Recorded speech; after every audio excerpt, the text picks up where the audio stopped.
Yo, as always, like, share, subscribe. Now let's just get into it. So today I wanted to talk about the schedule, as you can see. So with the schedule being set and everything, what can I say? Michigan always has a brutal schedule. It's always a brutal schedule. Like, it never fails. Like, we have, I think they said our schedule is the top 15 schedule, which could be higher or maybe lower. But either way, we got a hell of a road in front of us. So I'm just going to run off. Some of these teams I'm going to spend more time on than others. But let's go. So first up, we got Western Michigan. Now, Western Michigan went 4-2. I'm hearing that Western Michigan's not a bad team, but they shouldn't be able to play with Michigan. That first game, if we struggle with Western Michigan, we're going to have a long season, y'all. So that should be a win, though. I'm going to count that as a win. Game 2, Washington. This game, we all wanted to see this game last year. Washington was 3-1 last year. They have Giles Jackson now transferred from Michigan. And so this is an early test. I'm not going to say it's like the Notre Dame game as far as the hype and the build-up, but it's kind of like that. An early test against a team that's got probably as much talent as you. So this is a toss-up because, honestly, I don't know much about Washington. And let's just be honest, we don't know much about Michigan, how we're going to look with the new quarterback. I mean, not new quarterback, but new coordinators, everything like that. How the offensive line is going to look. Will we have a consistent running game? So that's a toss-up for me, y'all. Northern Illinois. Northern Illinois, 0-6. So if we lose to them, we got problems. I'm just going to be 100. I ain't going to spend much time on them. Now we're getting into the heart. We're getting into we're getting into it now. So, Rutgers. We got Rutgers. They were 3-6 last year. Greg Schiano has his teams coached well and ready to play. So, just knowing that, Michigan is going to have to be on their A game. We escaped last year. We barely escaped. So, that's putting you on notice that we have to come with it. I'm going to say we beat them again. I'm going to say we beat them. So, up next, we got Wisconsin. Wisconsin was 4-3 last year. Wisconsin, we all know what Wisconsin brings to the table.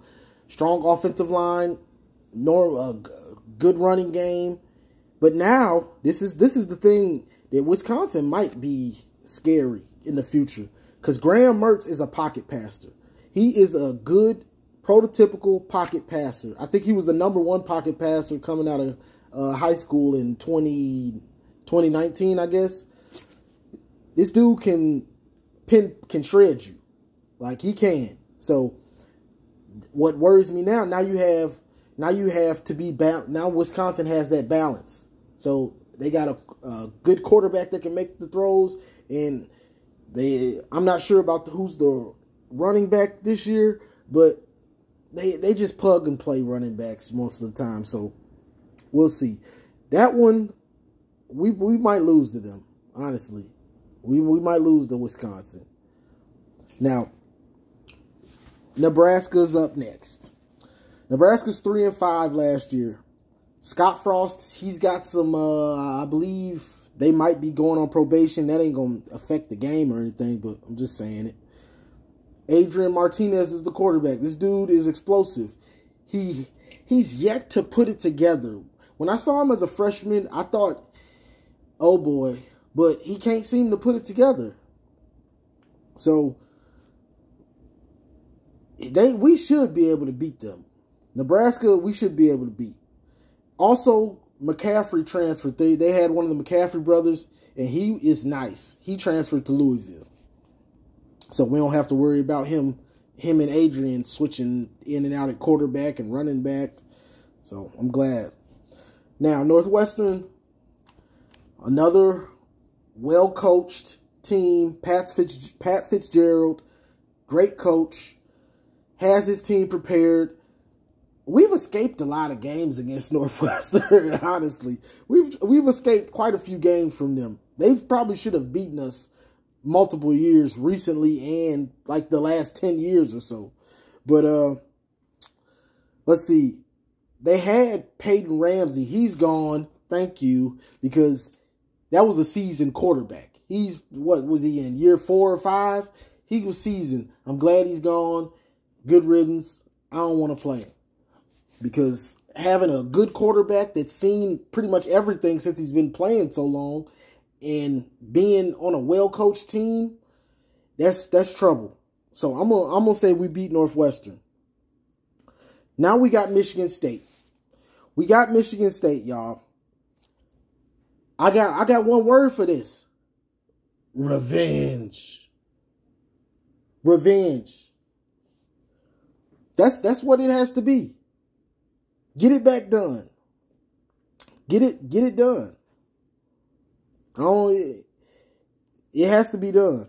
You can't lose to Michigan State, except Michigan State was 2-5 last year. They were worse than us, I guess you could say, but they beat us. So how can I just what am I saying? Yeah, so Michigan State, I mean, we have to beat them. They've got talent, some talent. It don't matter. We have to beat the in-state rival. That's just simple as that. Indiana. Now, this they got Penix back. They went 6-2 last year. If they come out like last year, it's just not likely we're gonna beat them. And then this is with not knowing what we look like, because we don't know what we're gonna look like, y'all. We don't know the defense, how they gonna come with the new system, the offensive line. We don't know much about our team.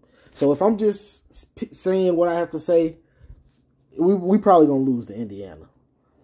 Now, Penn State 4-5 last year. We lost to them. Sean Clifford's back, and when I pick teams, I like if they got a quarterback that's coming back that is dynamic somewhat. This is a pick 'em. I'm not sure how good Penn State will be, but they turned it on a little bit as the season went on, and they lost more close games. So this could be another L for us, honestly. Like this last stretch of games is hell for us. Like it is. So now we got Maryland. Maryland went 2-3 last year. They got Tua's brother. He's dynamic. So that just lets us know that we have to execute on defense, and we probably gonna have to put up points because he's slick dynamic. At least to me, he is. So that's a toss up. I'm gonna say we beat Maryland. We usually had a number, so I'm gonna say we beat them. All right. Now, last game of the season, Ohio State. 7-1 last year. They were lost in the championship.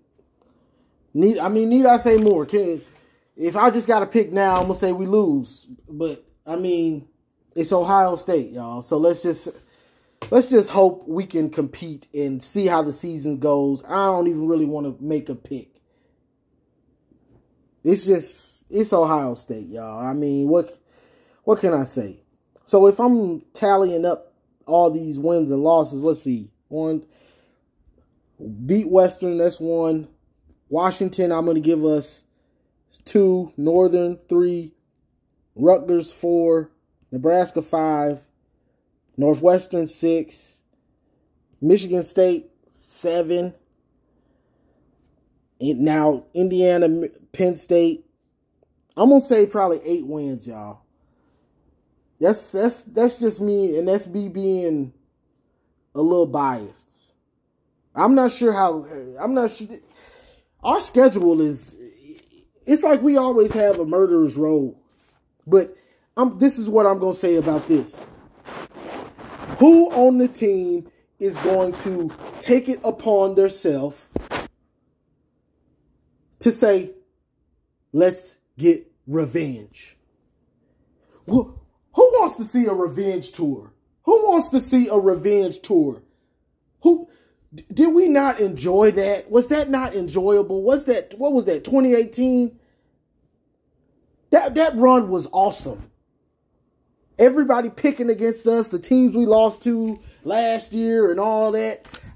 I would love to see them pick to get that same energy, find that same energy. Somebody be a leader and band the boys together and go on a revenge tour and start punishing some of these teams. Because, I mean, if I'm going to be real about it, yes, we have some teams that are good in our, last 4 or 5, about 5, 6 games. It ain't easy. You got Northwestern, Michigan State, Indiana, Penn State, Maryland, and Ohio State. You ain't getting really you ain't got no cupcakes on there. So you're going to have to bring it. But you either going to stand up or you going to go in quicksand. Basically. So our season is going to hang on these last 6 games. That's when the season starts. Basically, that's when it turns up like, okay, Northwestern, because Northwestern is going to fight us. Northwestern, Michigan State, Indiana, Penn State, Maryland, OSU. That is not nice. That is not a nice schedule. That's like, okay, really? But I would love to see the leaders of this team band together and get revenge on some of these teams. But that's just me being optimistic because I haven't seen, we don't know. We didn't even get to see a spring game. So we don't know. As fans, we're just hoping and praying that Harbaugh and these new coaches got this team together and they got the guys that are ready to play. Because, yeah, we lost some games. We didn't have Nico. We didn't have Ambry. But with us not having them guys, Roman Wilson gets more playing time. The other Cornelius got more playing time. AJ Henning got more playing time. Jamar Green and those dudes on defense, Vincent Gray, these guys got more playing time. So hopefully, I'm hoping that they got some of them growing pains out. Now it's time to play good, well-coached football. That's what I'm hoping. Fundamentally sound football. Ready to make big-time plays football. But that's just me being optimistic, y'all. I'm trying to be optimistic for the season. So that's what I got for the schedule, y'all. I see like eight wins. Now that could fluctuate. That could be 7. That could, if the team rallies, who knows? We might have 10 wins on here. Honestly, because it ain't like all of these teams are just polished or well-oiled machines. Like a lot of these teams have a lot of changeover also as well. Like a lot of these teams didn't have that good of a season. It's just we were horrible last year. It is what it is. So it's a lot of winnable games on here, but they're not easy. Once you get to Northwestern, from then on, you don't have any easy games. Really, after we play Northern Illinois, you got Rutgers, Nebraska, Northwestern, Michigan State, Indiana, Penn State, Maryland, OSU. Every game's like a real game. Maybe Nebraska, but who knows? They might rally. Some of these teams you never know. But I don't want to start rambling on, but that's just what I'm seeing, y'all. Like the schedule, I'm seeing 8 wins, and I'm hoping for more, that this team actually bands together and tries to make a run. Make a run. We saw Indiana almost beat Ohio State last year with a top 5 quarterback, a top 5 NFL draft pick. Didn't he go top 5 or a first round NFL draft pick? Like, that's just, you get the talent, everybody starts clicking and gets on the same page. You don't know what can happen, and something great could happen. Or at least good. Can we get back to at least being good? But that's all I got for this one, y'all. I don't want to start rambling and ranting too much. So, as always, like, share, subscribe, and as always, go blue.